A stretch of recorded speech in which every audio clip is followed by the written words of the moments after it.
সীমান্ত সহ বিভিন্ন ইস্যুতে মিয়ানমারের জান্তা ও আরাকান আর্মি দুপক্ষের সাথে যোগাযোগ রাখছে বাংলাদেশ।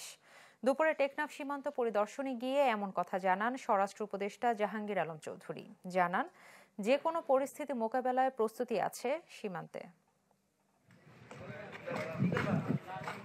বাংলাদেশ সীমান্ত ঘেঁষা মিয়ানমারের রাখাইন রাজ্যের প্রায় পুরোটাই এখন বিদ্রোহী গোষ্ঠী আরাকান আর্মির নিয়ন্ত্রণে। ফলে তৈরি হয়েছে রোহিঙ্গা প্রত্যাবাসনে অনিশ্চয়তা সহ নানা শঙ্কা।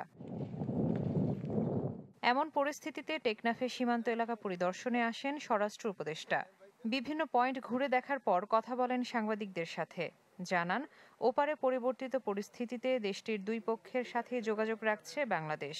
সীমান্তে যে কোনো পরিস্থিতি মোকাবেলায় নিজেদের প্রস্তুতির কথাও জানান উপদেষ্টা। এটা এখন পুরোটি আরাকান আর্মির দখলে আছে, কিন্তু দেশটা আবার মিয়ানমারের।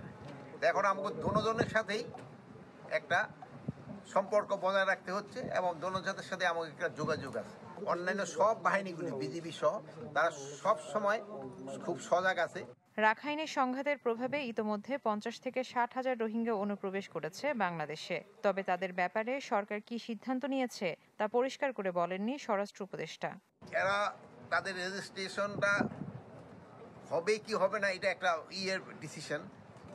আর হয় কি এরা কিন্তু কতগুলি সমস্যা আছে, একটা মানবিক সমস্যা, যেমন ধরো হঠাৎ তারা অ্যাক্সিডেন্ট করে বা আহত হয়ে এখানে আসতে আসতে সেসব তাদের ফেরত দেওয়াও কিন্তু খুব ডিফিকাল্ট।